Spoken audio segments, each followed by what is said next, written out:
Poder Conectado, un podcast sobre comunicación política producido por el Departamento de Comunicación de la Pontificia Universidad Javeriana de Bogotá. Hola y bienvenidos a nuestro episodio 5 de nuestra tercera temporada en una alianza en elecciones con Pesquisa. Y hoy vamos a hablar de un tema súper interesante y que a veces no entendemos muy bien cómo funciona, y es el de los movimientos sociales en época electoral y fuera de la época electoral. Para eso tenemos como invitado a nuestro productor, que siempre está en el podcast, pero está en la parte de atrás, que es Juan Carlos Valencia, que es profesor del Departamento de Comunicación de la Facultad de Comunicación y Lenguaje de la Javeriana. Y la primera pregunta tiene que ver con ¿qué es un movimiento social? Bueno, muchas gracias por la invitación. Sobre ese tema, pues hay libros enteros, pero para ponerlo en un lenguaje súper básico, sencillo. Una cosa es una protesta, ¿sí? Entonces, me están construyendo un edificio maluco en mi cuadra. Salimos los vecinos a protestar. Es algo muy episódico, muy específico, muy concreto. Hay acciones colectivas. Los taxistas que, por ejemplo, que están protestando en el aeropuerto porque les están poniendo una competencia como injusta, entonces hacen varias movilizaciones y dialogan y negocian. Un movimiento social es algo de largo plazo, que a veces está sumergido, a veces aflora, pero que tiene no solamente reacciones frente a algo que está ocurriendo, sino propuestas claras, propuestas que han surgido de diálogos entre la gente, en el interior de las comunidades, y que quiere impulsar transformaciones que el régimen político o el sistema económico no propicia. ¿Cuál sería entonces, Juan Carlos, si entiendo bien, un partido político también hace eso, también une gente desde las creencias y lo que hace? ¿Cuál sería la diferencia aquí? Es decir, los de los movimientos, ¿por qué no se unen en un partido, por ejemplo, en un partido político? Vale, esa es una muy buena pregunta. Muchas veces lo han hecho, han intentado hacerlo, pero la institucionalidad tiene límites, siempre está regida o administrada o delimitada por los poderes políticos, sociales y económicos. Los movimientos sociales están más allá, están en la calle, en la base, en la gente, y tristemente la historia de la modernidad reciente ha sido una historia de los movimientos tratando de lograr transformaciones sociales que el aparato político, institucional, no ha querido fomentar inicialmente. Han sido esas transformaciones que se han dado en las legislaciones, en las instituciones, han surgido muchas veces no por la sabiduría de gobernantes, sino porque la gente en la base ha empujado, ha propiciado y ha luchado para que por fin se den. Lastimosamente, entonces, los movimientos sociales terminan diluyéndose si no son cooptados por un partido político, por una ideología o por una idea política o un caudillo. Me refiero, por ejemplo, para traerlo a colación de nuestra política colombiana, el movimiento alrededor del 21M del año, digamos, que gestó el estallido, se diluye o es cooptado por Gustavo Petro para ser candidato presidencial y luego presidente. Sí, eso pasa en todos los escenarios de América Latina. Los movimientos sociales surgen, tienen ciclos de protesta donde se muestran más socialmente, son visibles, actúan, despliegan todo ese repertorio de acciones colectivas, atraen a la gente, suscitan polémicas, y muchas veces los caudillos, los partidos políticos, los gobiernos cooptan esa energía, aparentemente van a por fin a satisfacer las necesidades, las demandas o a acoger las propuestas de los movimientos, pero algo queda, pero otras cosas se van diluyendo, como dices, Carlos. Pero esa energía, en todo caso, es la que propicia muchos de los cambios históricos que se han dado en América Latina en las últimas décadas o incluso siglos. ¿Adviertes algún tipo de movimiento social que hoy pueda ser apalancado o pueda apalancar alguna de las campañas presidenciales? Pues el movimiento indígena, que es algo pues de siglos de historia en América Latina, está viviendo un momento de efervescencia en muchos lugares de América Latina, con retrocesos, con contradicciones. Ha pasado en Ecuador, ha pasado en Chile, ha pasado también en Colombia. Tenemos ahora una candidata a vicepresidenta que pues es la nieta de Manuel Quintín Lame, que eso es una cosa impresionante realmente. Simbólicamente es muy, muy poderoso. Es muy potente y de alguna manera le está dando espacio como a unas luchas que vienen de vieja data por recuperar la tierra, por defender la cultura, por la autonomía de las comunidades indígenas. Probablemente no va a ocurrir si ese candidato llega a ganar, probablemente toda esa idea, todas esas ganas van a ser controladas, delimitadas, pero esa energía igual va a encontrar espacios y va a difundir esa causa y va a generar transformaciones interesantes. Yo quiero que hablemos un poquito de transformaciones y de movimientos sociales. ¿Qué movimientos sociales son importantes en este país? ¿Qué hay como para identificar? Porque nosotros decimos, hay una marcha allí en la séptima, eso es un movimiento social, que ya nos has aclarado que no, que es simplemente una protesta. ¿Cuáles son los que son significativos e importantes hoy en Colombia? Hay muchísimos. Si uno habla con nuestros estudiantes, por ejemplo, a veces están muy interesados en el tema de los animales y el animalismo. Está el tema del cannabis, por ejemplo, que desde hace años uno veía esas marchas y pensaba, no, pues ahí van los marihuaneros por la calle No, y eso finalmente se transformó mucho también. Pero digamos, la Academia Latinoamericana en estos temas dice que hay básicamente 5 movimientos sociales importantes en América Latina. Uno es el movimiento de los trabajadores, ¿sí? Inicialmente movimiento sindical, pero luego se volvió una cosa mucho más amplia. Incluso hay también algunos de estos repartidores en bicicleta y en motocicleta que están empezando a proponer nuevas modalidades de ese movimiento de los trabajadores interesantes en el mundo. Ese es uno. Otro, el movimiento indígena y étnico, indígenas, afros. Otro sería el movimiento campesino. Otro es el movimiento estudiantil, que ha sido importantísimo en América Latina en el último siglo por lo menos, que llevó todas esas luchas al entorno urbano y que puso ese dinamismo y ese entusiasmo de los jóvenes a proponer, a alborotar, a revolucionar, a resignificar, a generar símbolos, canciones, nuevos estilos, nuevos repertorios. Y finalmente pues está más recientemente el movimiento ecologista y también el movimiento de género, que tiene la vertiente feminista y la vertiente pues queer. Esos son los movimientos más importantes en América Latina. Una cosa, quizá uno de los movimientos estudiantiles más significativos, son preguntas, no son afirmaciones, uno de los movimientos significativos estudiantiles más representativos en Colombia de los últimos años fue el movimiento estudiantil de la séptima papeleta, o es, digamos, lo digo es porque, y ahí va la pregunta, ¿qué diferencia esa potencia de un movimiento estudiantil?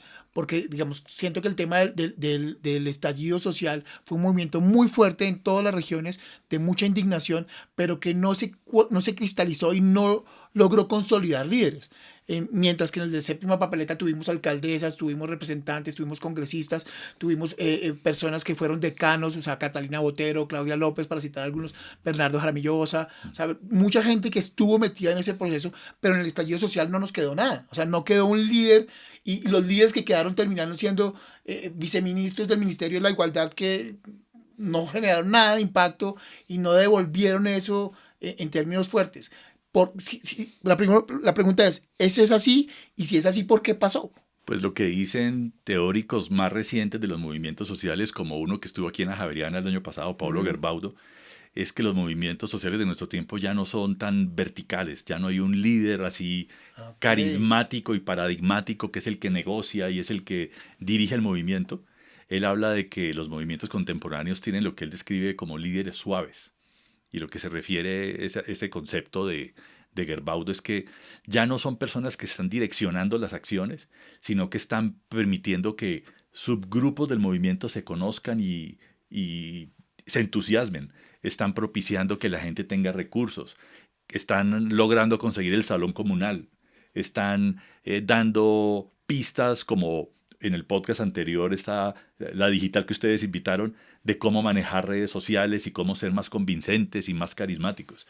Entonces, ya esa época en la que había como esa estructura antigua del movimiento sindical del gran líder dando las instrucciones a sus seguidores, eso ya no funciona de esa manera.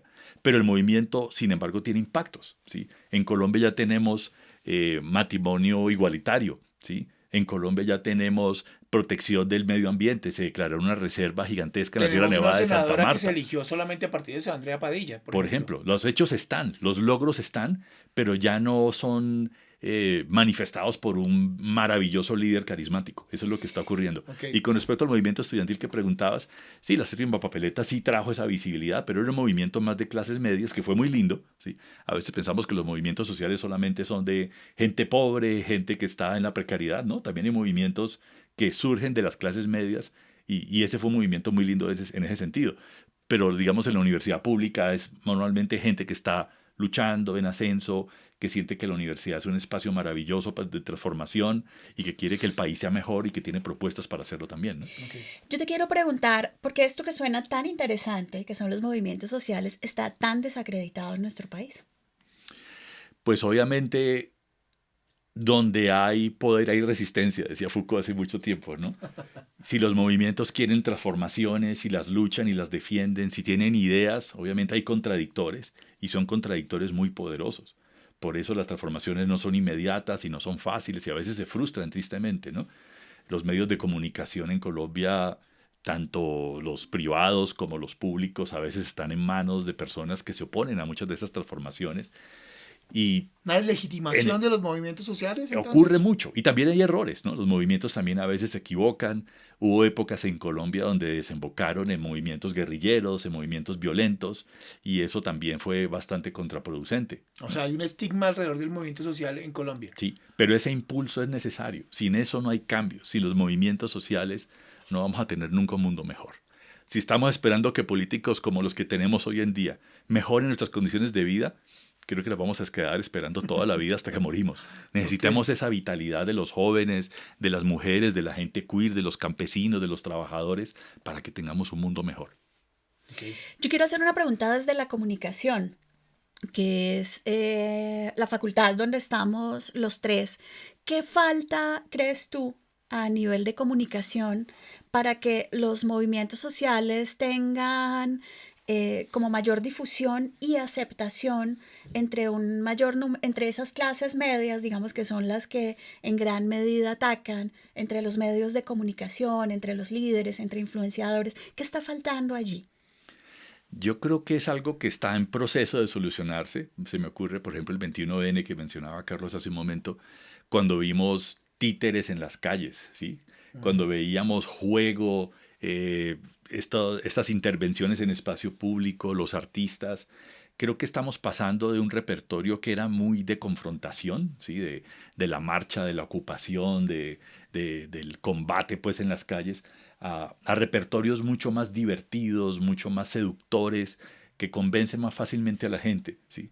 Si el movimiento animalista nos muestra sus mascotas y salen los memes y sale el video del perrito y del gato y del loro, eso nos conmueve, ¿no? Es como mostrar que no solamente somos ideología, propuestas serias, sesudas, sino que también somos emoción, somos vitalidad, somos alegría, tristeza. Ese tipo de cosas se están empezando a dar cada vez más y me parece que los movimientos sociales lo están entendiendo cada vez más. Hace unos días estuve con un curso acá de comunicación visitando a FECODE, por ejemplo, y me imaginaba yo encontrarme con unos sindicalistas duros que uno se imagina que son los que negocian cada año el salario mínimo y ese tipo de cosas. Y me encontré con un señor, Diógenes Orjuela, que me dejó impresionado, la calidez, la bondad, el humor, charlando con los estudiantes y creando un ambiente relajado. Creo que ya estamos en una tónica diferente y muchos movimientos sociales lo han entendido y están utilizando esos nuevos repertorios que juegan, que están en redes, que utilizan la música para convencer y atraer más gente. Vale, con esta respuesta terminamos porque tenemos esto de que es un podcast corto de 15 minutos en promedio y nos vamos a nuestras recomendaciones de hoy. Carlos, ¿qué recomendación tienes? No, yo insisto, yo veo televisión últimamente, yo estoy relajado, estoy en mi momento light del año, entonces yo recomiendo La Ola, es una puesta en escena de temas de aislamiento social en jóvenes que tiene mucho que ver con movimientos sociales. Yo no sé ya ahora dónde se puede ver, ya no se ve en Prime, pero pues creo que se puede encontrar fácilmente en YouTube.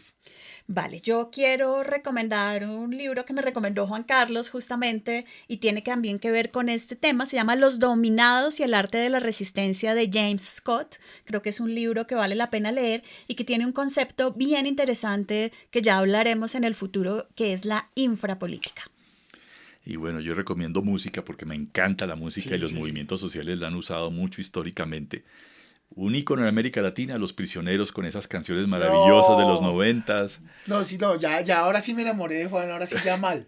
Y una más reciente, la que sacó hace pocas semanas, Bruce Springsteen, Las calles de Minneapolis, una canción dedicada a lo que está ocurriendo en Estados Unidos con este régimen tan terrible de Trump. Vale, pues Chévere. muchas gracias a todos y todas por estar con nosotros en Poder Conectado. Gracias a Pesquisa por esta alianza que hicimos para estos se 5 repita, que se repita, que se episodios repita. electorales y los invitamos a compartir nuestro podcast. Gracias. Poder Conectado, un podcast sobre comunicación política producido por el Departamento de Comunicación de la Pontificia Universidad Javeriana de Bogotá.